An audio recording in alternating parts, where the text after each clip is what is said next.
Welcome to the Explainer. Today we're dismantling a massive bottleneck in the architecture of telecommunications and software-defined radios. For decades, engineers have hit a fundamental wall, right?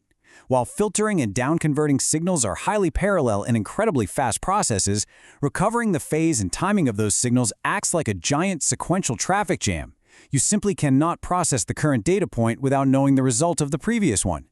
But a breakthrough paper by researchers at Amir Kabir University of Technology and the University of British Columbia has mathematically untangled this sequential limit, totally unleashing raw GPU parallelization.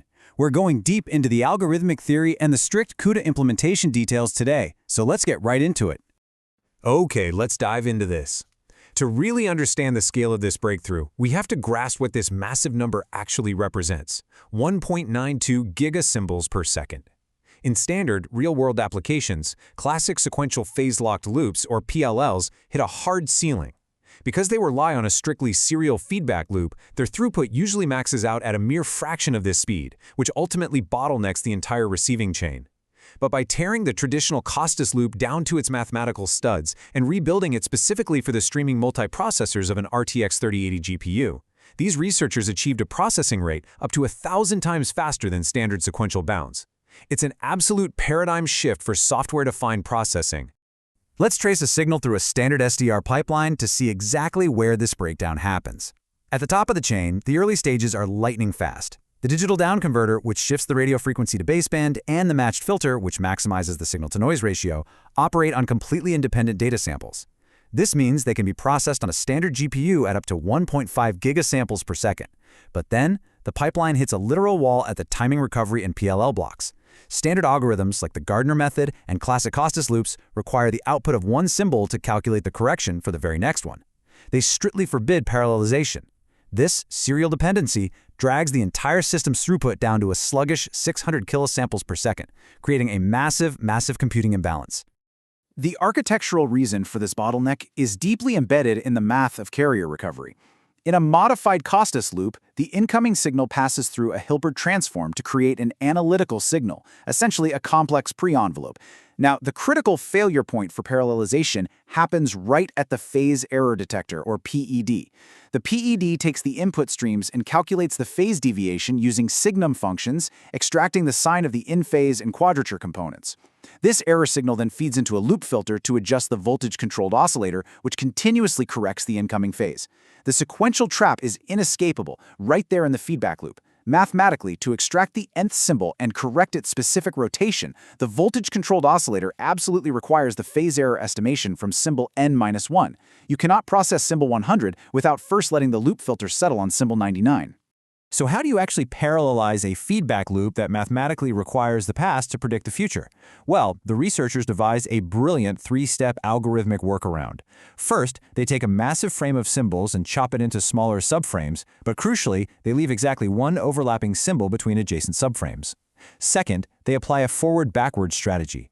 You see, a Costas loop has this unique mathematical property. If you run the loop backward on a dataset, the frequency offset is the exact negative of the forward path.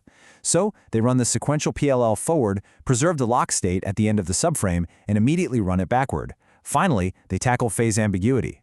Quadrature phase shift keying, or QPSK signals, can lock onto four possible ambiguous rotations, offset by pi/2, pi, or 3pi/2.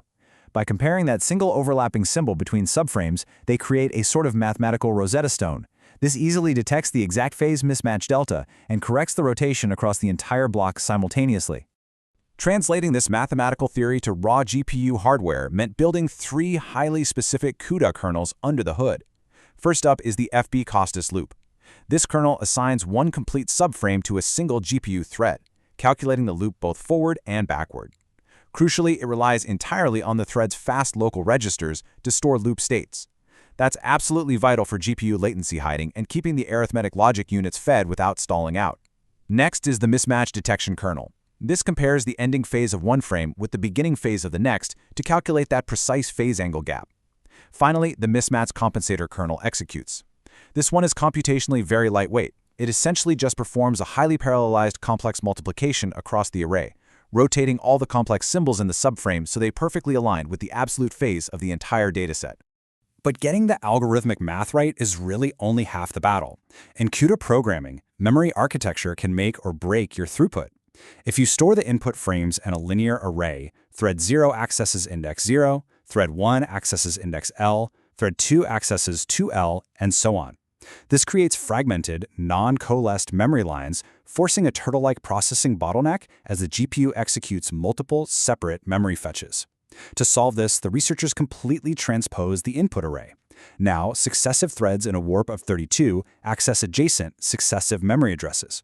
Because they use 4-byte float data types, a warp requires exactly 128 bytes of data, which perfectly aligns with a lightning-fast, single hardware memory transaction.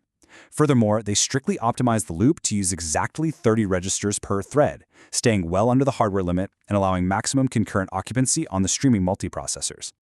And this brilliantly illustrates the physical proof of this mathematical bypass. If we look at the phase error detector for a single subframe, you can see exactly what happens. During the forward direction pass, you get this massive block of noise at the beginning representing rapid phase wrapping.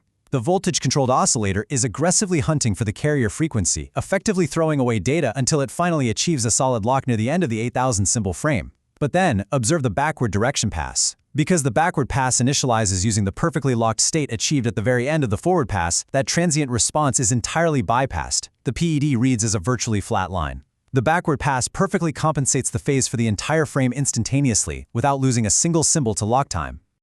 When we compare the absolute hardware limits, the scale of this victory is just staggering. On a standard 6-core CPU, the throughput hits a rigid ceiling at around 12.18 megasymbols per second. Because CPUs lack massive SIMD width, single instruction multiple data, and suffer from high context switching overhead, adding more frames simply adds latency. But porting this transposed forward-backward architecture to an NVIDIA GTX 1050 Ti rockets the throughput to 1.38 gigasymbols per second. And on the RTX 3080, leveraging its 8,704 streaming multiprocessor cores, we hit that glorious 1.92 gigasymbols per second mark. The algorithmic design scales beautifully and linearly with the parallel hardware you throw at it. By intelligently combining advanced signal processing theory with deep, hardware-level CUDA optimization, these researchers didn't just speed up a loop, they structurally eliminated a fundamental SDR bottleneck. Which leaves us with a fascinating engineering question.